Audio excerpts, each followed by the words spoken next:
Those were provided by the contract. Thank you. Good things we have. Okay, we'll come down to item 7G and looking at the conversation with regard to the spot redistricting. I know Mr. Sweat's going to come up and share a little bit of information. Clearly, where you stand on issues depends upon where you sit, and we're in a position where we are faced with a lot of potential growth and development. I've been asked a lot of questions. I know that just to bring the board up to speed, we had a meeting with the parents from Huddleston, many of who are here this evening, the week prior to our winter break.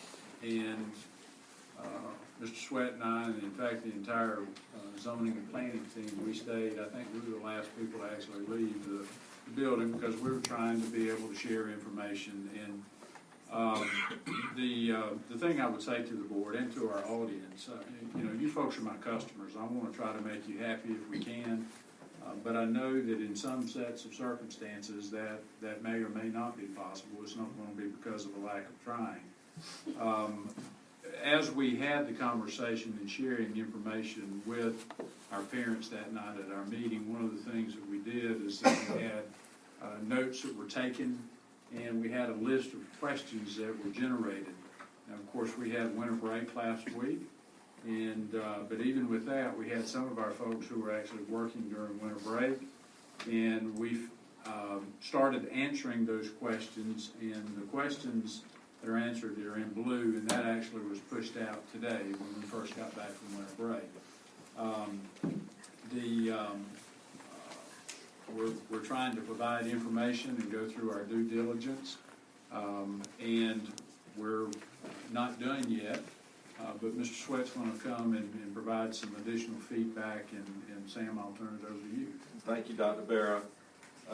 Just want to let you know that Dr. Barra, Mr. Sanders, Assistant Superintendent, Ms. Owens, Director of Transportation, Mr. Satterfield, Facilities Director, and myself were at Huddleston, and we had a meeting with the parents, and I would say we had 40 parents there that night, and we were there for approximately 2 hours, took notes, and the parents were upset. They were emotional, and they expressed themselves that way to us, and we listened and we took notes.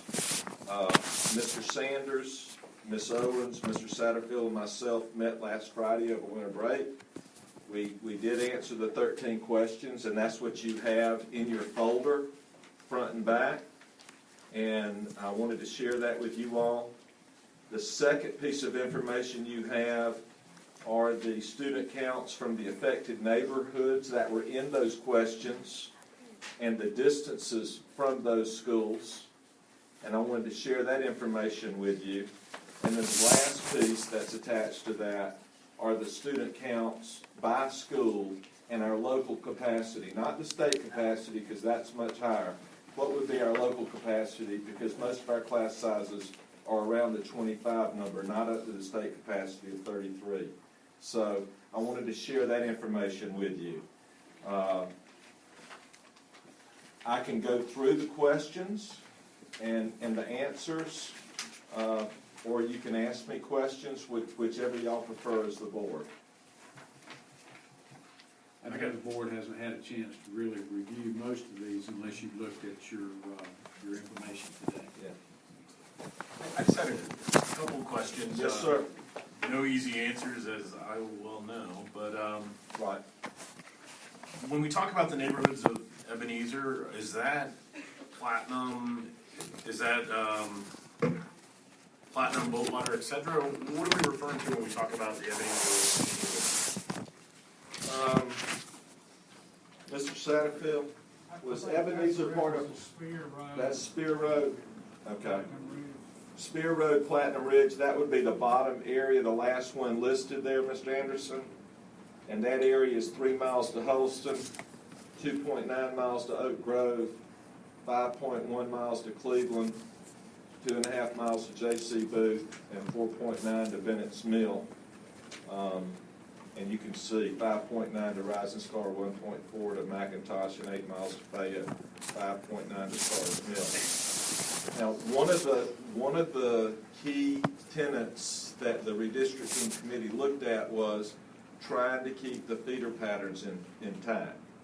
Because you could make an argument that Spear Road is closer to another school than it is to Huddleston, but then you have to look at Booth, McIntosh, and the other components as well. And so that's what we looked at when we met as a committee that over winter break. Because those were some of the questions. Obviously, everything listed here is what the parents brought up to us at our meeting that Thursday night on the 16th. And one of the things that, I'd want to say too. Yes. When we look at the distances and we're having quotes of mileage and those kinds of things, one of our challenges is, we didn't, with regard to the planning, long-term planning, when these schools were built, it wasn't like we could just say, okay, we're going to put this school down in the geographic center of the attendance zone.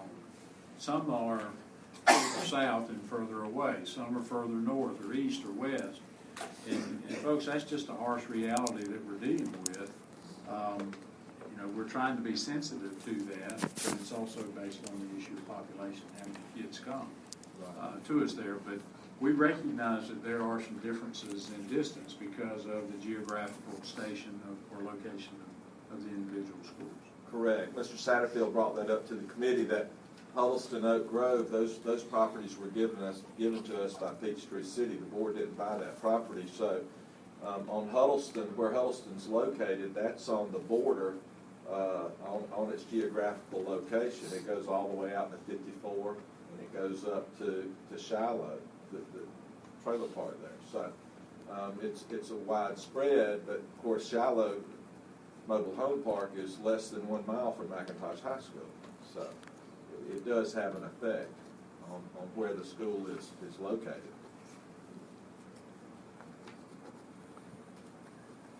Other questions regarding these answers to these questions? Oh, I have a question, more of a point of clarification. Yes, sir. Just in my own mind. On the McDuff Parkway, there's the Everton subdivision, which is within the original Peachtree city limits. Okay. That's considered kind of an extension of Centennial, so that's zoned for Booth McIntosh. That's my understanding. That's Mr. about- Satterfield, correct me if I'm wrong. That's about 200 homes. The other 1,000 homes or so that are going in are zoned for Sandy Creek. If it's west of McDuff, those homes would go to Sandy Creek, Flat Rock. Because that's the property that got annexed into Peachtree City. Yes. And that last year, and Dr. Marchman can help me with this, the developer from Wheelan came to the board, and the board confirmed that to them. Right. That is correct. Almost all of the new development will go to Sandy Creek. There's a sliver that will stay in. Which was in the city limits. That was the way Mr. Satterfield explained it to me. And that sliver is how many, that's the Everton sliver? That's the Everton. It's about 200 homes is what I understand. Yeah, I attended that meeting. It seemed like he lobbied perhaps harder than these 40 people here to get what he wanted. And I guess just as feedback, because I participated with you previously. Sure. I see their position, but I know the position you're in, and I'm looking at these, I'm trying to twist it every which way, and I can't come up with the right answer. Do we take into account, or at least is the community taking into account, the students that don't even live in these houses that haven't even been sold before asking these people to move? And I suspect you are, but I think it's something everybody here wants to hear an answer to, and I think at the end of the day, that right there may outweigh the 29 or 30 or 34 or whatever it is, kids that are here. I'm more willing to move kids that don't live here than to ask people that live here and they're closer. And I know you agree. We worked on this. Sure. I guess that's my only struggle. I don't see any other easy fix other than that one neighborhood, which I understand from the meeting last year when I watched. They lobbied pretty hard to be, to Real be hard. included. Yeah, real hard, Well, right? actually, they wanted much more than. They did. Yeah, I remember. Yeah. But They want us to move the lines. But we said, the board said no. Or we're talking 200, how many houses are in the neighborhoods that we're talking about? I mean, how equivalent? Mike, help me out with that. 700. The development that Wheeling has consists of 750 homes. 550 are single-family homes. 550 are west of McDuff. 200 are east of McDuff. The additional 450, when Mr. Sweat was alluding to 1,000, about 450 of those are age restricted over in the northwest corner. They should not impact the school system at all. Right, I think the Crestwood is, you can't have anybody under the age of 18 living in them, they're age restricted. Okay. It's not I guess, and I'm sure you're doing this, but and I know that everybody here wants to hear it, is I would just ask that we weigh out, throughout the process, that Everton neighborhood where people, it hasn't even really been sold, from what I can tell driving through there. Partially, very minimally sold versus the people that have, quoting 20 and 30 years. And I'm with you. I know there's no easy answer. Well, I don't know, but that seems like the one area that there may be some give. Well, my job is to answer y'all's questions completely, and I work with Dr. Vera, for Dr. Vera, so whatever you all want me to find answers to, I will. One question came up from the parents, and it came up again tonight, with special permission. We have kids that attend schools on special permission all over the district. We've got over 1,400 kids on special permission. But that is true. We have some kids at Huddleston that are on special permission that do not live in that boundary line, okay? And that's true at every school in the school system. The pre-K lottery program, as I understand it, and Ms. Herring can tell you more about it than me, it's based on need, and it's based on area, and it's based on, are there other child care facilities in that area? That's why Peoples doesn't have one, because they have one right across the street. They have a private one. So that you just can't move one to another school as easy as it sounds. It's based on need. Yeah, I mean, redistricting is hard because you have competing goals, right? Schools get built and then people move in and out of the houses, and houses get built and neighborhoods change and streets change, and you never want to impact people who are here now, but then you end up, with a situation like we had several years ago where you have a lot of lines that really don't make sense in the real world anymore. Right. And I think that's, some of the impetus for allowing people who are impacted today to not have to change while being able to make changes for the future. Thank you for bringing that up, 'cause I wanted to mention that. So yeah, in some ways, right, you have to deal with all sorts of uncertainties and predicting the future of where people move and how many people with kids move into different places, and it's hard, and I think it is a testament to our schools that whenever we talk about redistricting, no matter what school parents go to, people don't want to change, which means we have good schools, which we should be proud of. But that's also true of every school that we have, that no one wants to switch out of it. So, I can sit up here and know that all of our schools are good. They're different, and people get attached to individual places, and the families do that. I understand that. So, it's a question of, does this particular move make enough sense now to address a specific problem based on, the future is always uncertain. Sure. And I guess, the other one, and I never understood this from 4 years ago, with the whole special permissions allotments. I remember all the charts and showing there are large numbers, and outside of faculty children, which in my mind makes total sense to do we bump special permissions based on people that live in the zone? How do we weigh them out from a priority standpoint?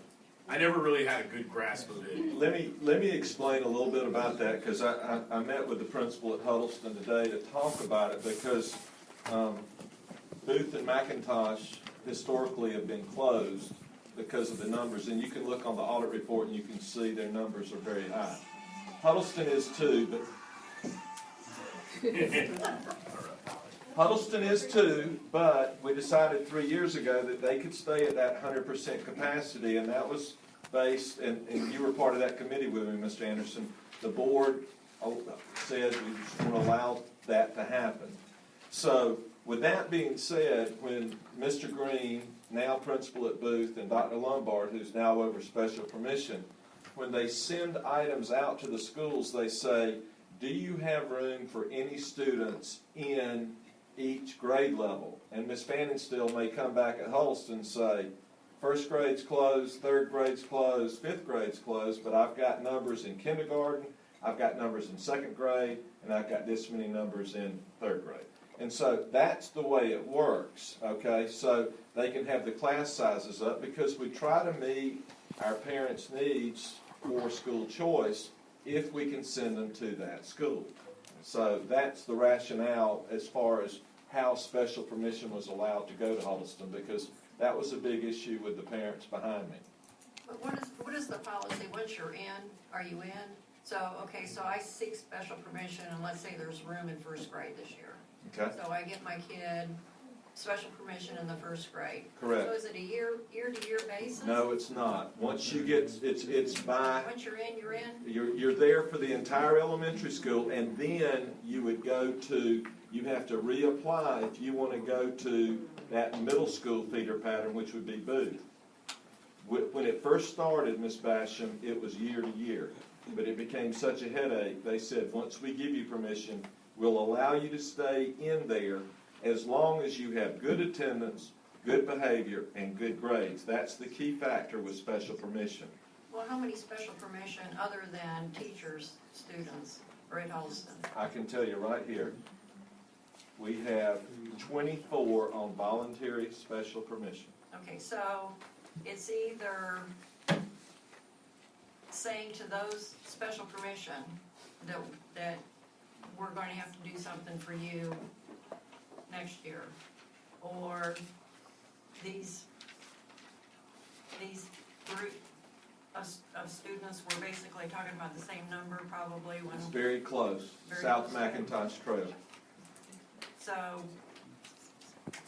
Mr. Sweat, if you don't, and I don't Sir. want to interrupt, but why talk about South McIntosh Trail? I know Okay. there have been some inferences about, well, this neighborhood's less affluent or something like that, and I just want to say this publicly, that has not factored into any thinking that I've been a part of. Never has, But and tell us why the committee selected we that area. felt like, and if you drive down McIntosh Trail, and I did again today, going out to Huddleston, we felt like it was a natural divider. It came up when Mr. Anderson was on the elementary redistricting committee with me 3 years ago. Mike Satterfield was on that committee. It came up prior to that. We've always felt like McIntosh Trail is a natural divider. There's no reason why we've looked at any other reason other than that, and transportation has agreed that it makes sense. So in looking at that as a long-term solution, that's part of the reason why? That was part of the reason why, and we used a phased-in approach. So if kids are currently in Booth, McIntosh, and live on South McIntosh Trail, they could stay. But any kids in the elementary school after fifth grade would have to go to Rising Star Stars Mill. And you can look from the audit why we chose Rising Star Stars Mill. Those schools are larger than Booth, McIntosh, and we can put more kids there. And so it made sense to us. And again, you have to realize that Huddleston is on that southern border, and that's really McIntosh Trail. And so you have kids on the other side of South McIntosh that are going to Oak Grove, Rising Star, Stars Mill. So it would be an extension. In fact, when Peachtree City gave the property, I don't know if y'all know this, I learned this today. Oak Grove used to be a primary school K2, and Huddleston was 3-5. They were so close that was the way they operated that.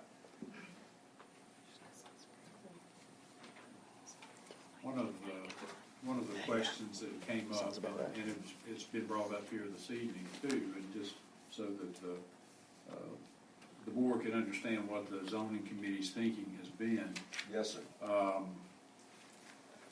And I used a medical analogy. If a patient comes in and they have a severe disease or diagnosis, typically what the professionals do is that they look at the least invasive procedure first, and they try that, and then if that works, great, we're cured, we're good. But if it doesn't work, then we go to the next, and then we go to the next. So what we're trying to do is the least invasive procedure with this zoning reboot, as opposed to doing something that is wholesale and impacts a huge area, when potentially we may or may not have an issue. We don't know that until the actual development occurs. And what we're trying to move at the right speed. We don't want to overbuild, we don't want to underbuild, we want to be like Goldilocks and be just right if we can, as close as we can be. And that's the rationale for looking at something that to some would say, well, why even look at 30 kids? Well, that's part of the reason, because it does have long-term implications. Correct. It will impact the feeder pattern, and that's what we're wrestling with. Does it impact our folks that are in the audience this evening? Absolutely. And I hate that. I don't like that. But I've got an issue that we've got to begin starting to address, particularly as we look at future development throughout the entire county. We haven't talked about the issue of Spring Hill and Fayette Elementary School because we haven't had that parent meeting. Now, that meeting has been set. That'll be tomorrow night at 6:30. Yes, sir. So we'll be meeting with those parents as well. So I don't want you to think that that's just one school. We're looking at where the greatest needs were in the district based on our numbers. So you'll have their questions for us? Yes, sir, we'll be doing that We can do as that. well. Mm-hmm. And that's why we, when we talked with the Huddleston parents 2 weeks ago now, I guess, the question came up, when are you going to vote on that? And I said, well, theoretically, the board could vote tonight. I don't think that's going to be the case. And we're not trying to do this fast. We're trying to do it right and do our due diligence as we go through the circumstances and be able to provide you the information that you need to make a decision. Dr. Barrow, Mr. Sweat, could we also include, I mean, this is a great analysis, and I understand why you're leaning towards where you are looking at this. The thing that really gets me is the Everton neighborhood, just as a discussion for future meetings, and I think we understand that, and the special provisions. Like, it'd be interesting to see an overlay map, other than faculty, children, what do enrollments look like with zero special permissions at all? Does it solve every problem we have right now, right out of the gate, by taking the hard pill and doing that? I don't know. I'm just saying that you have to weigh out the right to special permission versus the right of somebody who geographically lives in that area. And I think it's worth discussion, whether it's tonight or at a future date, and I think we should wait based on the other meetings, but those are the only two things, because if you didn't have that, logically, I completely understand, and for everybody in the audience, I participated on this committee 2 or 3 years ago, and I can tell you that in no way, shape, or form is income, demographics, how loud you yell, none of that came into play, and we ruled that stuff out no matter how hard they tried. Right. And for what it's worth, it didn't come into play. But I do think, logically, we're on the right path unless you consider special permissions and unless you look at Everton. Those are the two options that at least allow us to have a conversation about it and give everybody that. Well, and I think I think you raised an interesting point, Mr. Anderson, and we're probably victims of our own desire to accommodate parent wishes, because when we've had space and people have made requests, typically those are granted because we're trying to accommodate parents, whatever the request is, wherever the school is, as long as they're willing to provide the transportation beyond their zone school. And we're open to those conversations, but if we do that now, that has long-term implications for us too. It's the proverbial pebble in the pool. We're going to have considerable ripples that come out of that, and we have House Bill 251 that allows for that, Well, we were doing that already as a district because, again, trying to accommodate for parent wishes, and I want to be able to do that as well. One of the things that we've talked about, and you know, I've had some additional questions that have come to me directly, and I haven't been able to answer those because we don't have any hard, fast answers. But what we have suggested, and Sam, you may want to talk about this a little bit further. If parents want to keep their students at Huddleston, we think it's reasonable to allow that to happen if they're willing to provide that transportation. But when we get to the point where they transition out of the elementary school, they would need to go into the feeder pattern that we're trying to adopt. I think at some point in time in the future, if the development occurs, there's going to be a bigger reboot. And that typically is going to happen. But that's why we're talking about this in the way that makes sense, so we don't have to mess that up again in the future. We're trying to accommodate that. Right. Well, you know, no, go ahead, Dr. Marshall. Well, to Ron's point, if we decided tonight that we were not gonna have special permissions, I don't think we'd go cook turkey. I think we would. You phase it in. Yeah, right. And so that wouldn't solve the problem, I don't think. Not long term. And then, one question for, Mr. Sweat is, we've been talking for 4 years that we need to totally optimize our districts because, we've got a lot of imbalance. And as you're talking to parents and principals, what's the appetite for I think it was Mr. Davis that talked about a complete reset. We've talked about that, and we're just not sure that's a palatable option to. Well, I just don't. Optimize every district. I don't think at this time we have 20,100 kids approximately. You know, at our high water mark, we had 22,500. I don't think we're at the point where we have to have a reboot and do a major redistricting move. I don't think it's wise. I think we get a whole lot of families upset, like Dr. Barra, and I feel for these people behind me. I understand their concerns, but we're trying to do things strategically. We've got more flexibility with this model than we've ever had before by allowing parents that are there to stay through their kids' elementary career if they provide transportation. But we've been very reluctant to change high school boundaries, but at some point that might be necessary. I think it will be, and I think we're probably a couple of years away, and that's from talking to the city planners and the developers with what's going on. But usually, and Mr. Anderson was a part of that group, it takes about a year. We start in September. We went through the spring. And there was never any talk of economics. In fact, if the audience will remember, when we opened up Bennett's Mill, we moved the entire north section of Peachtree City, and they were not happy campers at all. So it has nothing to do with economics. They were adamant to stay at Booth, and they were uprooted and went to the new Bennett's Mill. And we had a lot of that happen when we took South Peachtree City and moved them to Rising Star, Stars Mill. No one wanted to go to those schools. They wanted to stay in Booth and McIntosh, because I was the principal there. And no one wanted to leave Fayette County High School and Whitewater and Fayette Middle. Well, we had to do it. I mean, it's just part of growing pains. And we're starting to experience those growing pains again, which is a good thing. It seems to me that in the past we've tried to send students to the closest, at least closest. We try. By road. And Mr. Satterfield does a really, really good job with that. And Roxanne Owens invaluable with the mapping and the routing. And we really do look hard at that.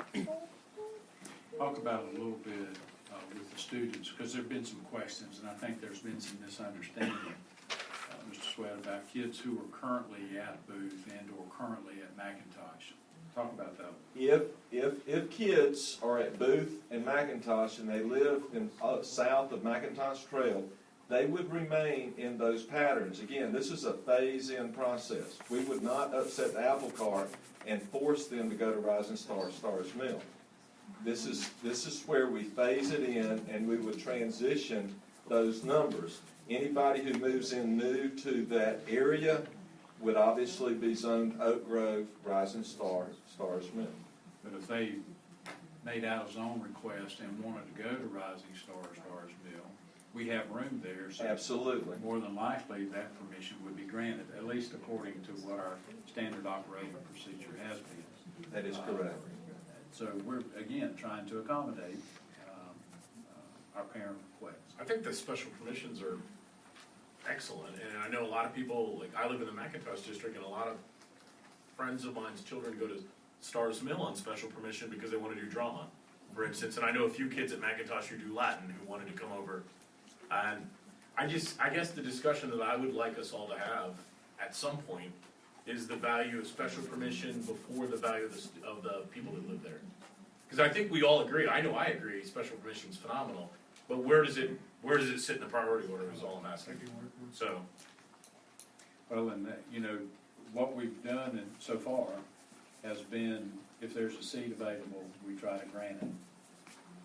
And what we may have to do is come back and say, okay, here's a quota. We'll do X percentage, and that's all we'll do. I don't know how the board would look at that. You know, we said this to the group the other night when we met at Huddleston. You know, there are school districts in the state that do this every year. Thank goodness we aren't at that point. But it's painful no matter how often you do it or when you do it. But we're trying to do the best we can based on the. Yeah, I mean, I think, you know, I mean, I think special permission raises a whole lot of other questions all throughout the system as well, but it seems to me that if we have to make spot changes in an individual place, that maybe we would look to upsetting those people first before property owner. I mean, you know, there's no doubt that at some point, right, those high school lines are gonna have to be redrawn, and every single person anywhere near any of where the lines are now who might get switched is gonna not be happy because everyone likes their school here. That's good. And you know, and we have to keep reminding people that everyone likes their schools because all the schools are good. But I mean, just in terms of if we're, you know, trying to do something short term, you know, who gets upset first?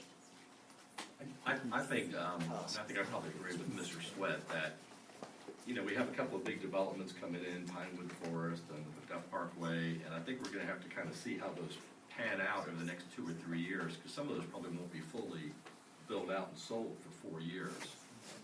Or longer. At least.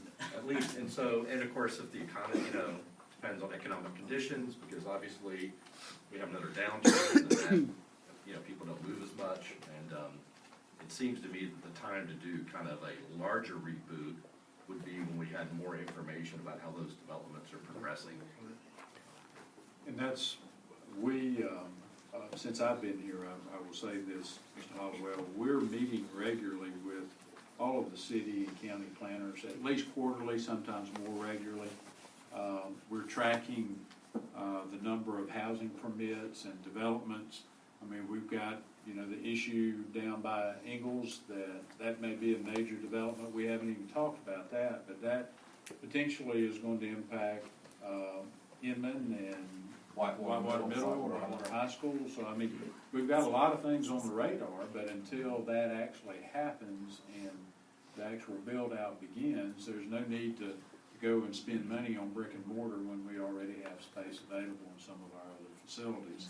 There, you know, some questions were asked about, well, why don't we add a wing on? You know, and we're having that conversation right now about McIntosh High School. There are reasons for that. You know, there's only one smidge of real estate left on that entire campus, so if we're looking at putting a multi-purpose building, we desperately need to consider any classroom space. That makes sense to us long-term. But that really is being discussed because of what's already currently in the district and the zone that's already developed, not because of, you know, external move-ins that we see happening across the district. So it's a complicated process, and we're trying to gather as much information as we can prior to bringing recommendations to the board for your consideration. Any other questions? good luck. Thank you. We'll be back with another report as soon as we have the parent meeting with. We can do that at the March work session, Dr. Barrett. That sounds Be good. glad to. Yes, sir. Thank you, Mr. Yes, So sir. Recommendations, if they anticipated recommendation, Not until we try to answer more questions, and there may be some more questions on the part of the parents that are here tonight. Certainly send those to Mr. Sweat if you have some, and we're working to try to answer the questions as they come up. They do a really good job looking at the math and making logical, unbiased decisions, but it seems to me that some of the impact of family type situations haven't been totally considered. I'm sorry, and I know I'm out of turn, I just don't understand why the taxpayers can't have a dialogue like every other person was up here. I know I'm out of turn, Yes, they are. right? I asked some questions. Other side of McIntosh, 54 other elementary kids. Take the 54, the 34, solves Booth, McIntosh, and Huddleston. I appreciate what you're doing here. I just don't, it doesn't make sense to me. Thank you. Any other questions or comments? I can move on to item number 8, Marcia, if that's okay. We have our personnel recommendations, and we've got quite a bit of information that we've shared with the board dealing with our general personnel. We've got retirements, resignations, reclassifications, and elections. We also have our administrative reelection list and our teacher reelection list. These are the contracts for the 2017-2018 school year. One thing that I